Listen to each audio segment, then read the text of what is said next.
Hello students, स्वागत है आप सभी का अपने यूट्यूब चैनल में। आज के हम इस वीडियो में पढ़ेंगे अनुप्रास अलंकार। क्या पढ़ेंगे? अनुप्रास अलंकार। ठीक है। आज के इस वीडियो में हम अनुप्रास अलंकार को जानेंगे कि अनुप्रास अलंकार हम कैसे पहचानते हैं। कविता जब कोई पढ़ते हैं या कोई अन्य चीज पढ़ते हैं तो उसमें अनुप्रास अलंकार कैसे पहचाने। खास करके जब आप कविता पढ़ते हैं तो एक ही शब्द जो बार बार की आवृत्ति होती है तो आप पहचानते हैं कि कैसे जो है अनुप्रास अलंकार होता है, यमक अलंकार कैसे होता है, श्लेष अलंकार कैसे होता है, यानी सभी अलंकारों की पहचान करते हैं आप। तो आज हम अनुप्रास अलंकार में आपको किस तरह से अनुप्रास अलंकार पहचाना जाता है, आज के हम इस वीडियो में आपको डिटेल्स में समझाएंगे और आपको ये समझ में जरूर आएगा। तो चलिए हम जानते हैं कि अनुप्रास अलंकार क्या है।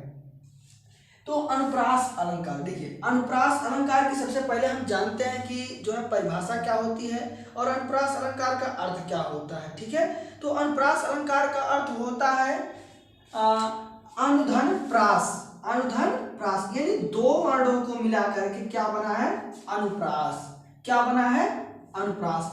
अनुधन प्रास यानी अनुप्रास। ठीक है। ये दो वर्ड मिलाकर के अनुप्रास बना है।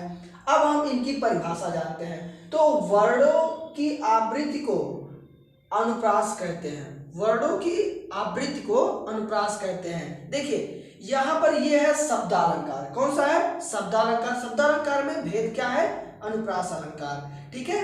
तो जहां पर अनुप्रास का अर्थ ही है जहां पर बार बार आवृत्ति हो, यानी आवृत्ति यानी बार बार वह शब्द आए, बार बार वह शब्द आए, और उसी को हम क्या कहते हैं? अनुप्रास कहते हैं। तो हमने परिभाषा लिखा है कि वर्णों की आवृत्ति को अनुप्रास कहते हैं। वर्णों की आवृत्ति को हम अनुप्रास कहते हैं। अब हम दूसरे शब्दों में देखते हैं कि दूसरे शब्दों में इसकी परिभाषा क्या हम लिख सकते हैं। ठीक है। तो दूसरे शब्दों में जब किसी वर्ण की बार बार आवृत्ति होती है, जब किसी वर्ण की, ठीक है, कोई भी वर्ण हो तो उसकी बार बार आवृत्ति होती है तो उसे हम क्या कहते हैं? अनुप्रास अलंकार। जैसा कि मैंने कहा कि वर्णों की आवृत्ति को अनुप्रास कहते हैं, तो यहाँ पर दूसरे शब्दों में मैंने लिखा है कि जब किसी वर्ण की बार बार आवृत्ति होती है तो वहां अनुप्रास अलंकार होता है। कोई भी शब्द हो तो वो बार बार रिपीट होता हो, बार बार रिपीट होता, तो उसी को हम क्या कहते हैं? अनुप्रास अलंकार। अब आपको तो कहीं दिक्कत नहीं होनी चाहिए कि परिभाषा में आपको कहीं दिक्कत हो। अब आप ये जान लीजिए कि जब कोई वर्ड बार बार आवे तो वह क्या होता है? अनुप्रास अलंकार होता है। और इसको कैसे पहचानते हैं? कहाँ पर पहचानेंगे? उदाहरण पढ़ेंगे या कोई कविता पढ़ेंगे तो उसमें आपको मिल जाएगा और आप पहचान करके तुरंत बता देंगे कि वह क्या है? अनुप्रास अलंकार है या श्लेष अलंकार है या छेकानुप्रास या श्रुत्यानुप्रास है, कोई भी अनुप्रास हो। ठीक है। तो इस प्रकार से आप पहचान सकते हैं। अब हम इसके उदाहरण बताते हैं। क्या बताते हैं? उदाहरण।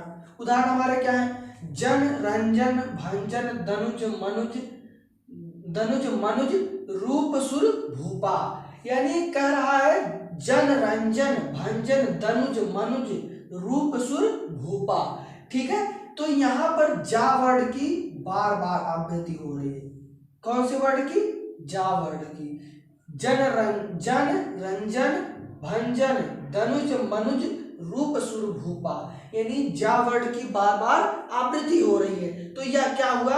अनुप्रास अलंकार हुआ। कौन सा अनुप्रास? जो है अनुप्रासी अलंकार हुआ। ठीक है। अब देखिए यहाँ पर मैंने और सारे उदाहरण लिखे, 2 उदाहरण 3 उदाहरण और लिखे हैं। मुदित महिपति मंदिर आए, सेवक सचिव सुमंत्र बुलाए। यहाँ पर देखिए पहले पंक्ति में माँ वर्ड की आवृत्ति हो रही है, माँ वर्ड की आवृत्ति हो रही है, बार बार आवृत्ति कि मुदित महिपति मंदिर आए और सेवक सचिव सुमंत्र बुलाए। ठीक है। यहाँ पर सा वर्ड की, यानी पहले पंक्ति में माँ वर्ड की आवृत्ति हो रही है और दूसरे पंक्ति में सा वर्ड की आवृत्ति हो रही है और पहले इस पंक्ति में जा वर्ड की आवृत्ति हो रही है। ठीक है। तो ये आपको समझ में आया होगा। ठीक है। अब हम देखते हैं अगला उदाहरण। चारु चंद की चंचल किरणें खेल रही है जल थल में। यहां पर देखिए चारु चंद की चंचल किरणें। ठीक है। यहां पर भी चा वर्ड की बार बार आवृत्ति हो रही है तो ये कौन सा अनुप्रास हुआ? ठीक है। कौन सा अलंकार हुआ? अनुप्रास अलंकार हुआ। ठीक है। अब देखिए यहां पर अगला उदाहरण, तरन तनुजा तट तमाल तरुअर बहु छाए। तरन, तनुजा, तट, तमाल, तरुवर, बहुछाए। यहाँ पर आपका जो है इसमें ता वर्ण की आवृत्ति हो रही है, इसमें भी ता वर्ण की, इसमें भी ता वर्ण की आवृत्ति हो रही है, इसमें भी ता वर्ण की आवृत्ति और इसमें भी ता वर्ण की आवृत्ति। यानी जहां पर कोई भी शब्द हो वह बार बार आवे, ठीक है, उसकी आवृत्ति हो, तो वह कौन सा अलंकार होगा? अनुप्रास अलंकार होगा। जहां पर वो बार बार वह चीज रिपीट किया जाता है तो वह कौन सा अलंकार हुआ? अनुप्रास अलंकार हुआ। अब देखिए अनुप्रास अलंकार के प्रकार हम जानते हैं, कितने प्रकार होते हैं अनुप्रास अलंकार के। तो सबसे पहला होता है छेकानुप्रास, दूसरा होता है वृत्त्यानुप्रास, तीसरा होता है श्रुत्यानुप्रास और चौथा होता है लाटानुप्रास और पांचवा होता है अन्योनुप्रास, ठीक है। तो ये आपके 5 होते हैं, ठीक।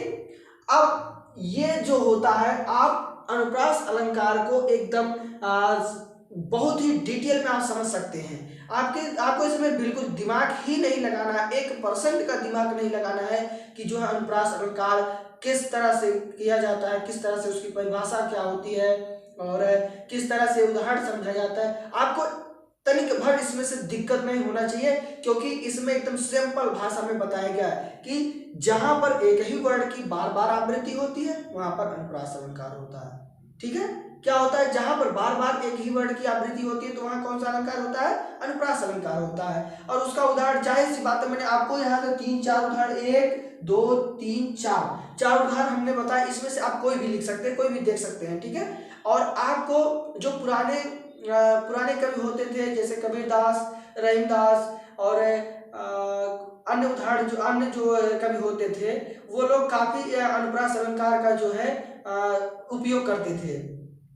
जहां पर बार बार किसी वर्ण की आवृत्ति होती है तो वहां पर जैसे यहाँ पर लिया गया कि चार चंद की चंचल किरणें खेल रही है जल थल में। इस प्रकार से बहुत से कवियों ने जो है अनुप्रास अलंकार का प्रयोग किया है। तो ठीक है, तो आई होप ये वीडियो आप लोगों को पसंद आए। तो वीडियो पसंद आए तो चैनल को सब्सक्राइब कर लें और बेल आइकन को प्रेस कर दें ताकि आने वाले वीडियो का नोटिफिकेशन आप तक तुरंत पहुंचे।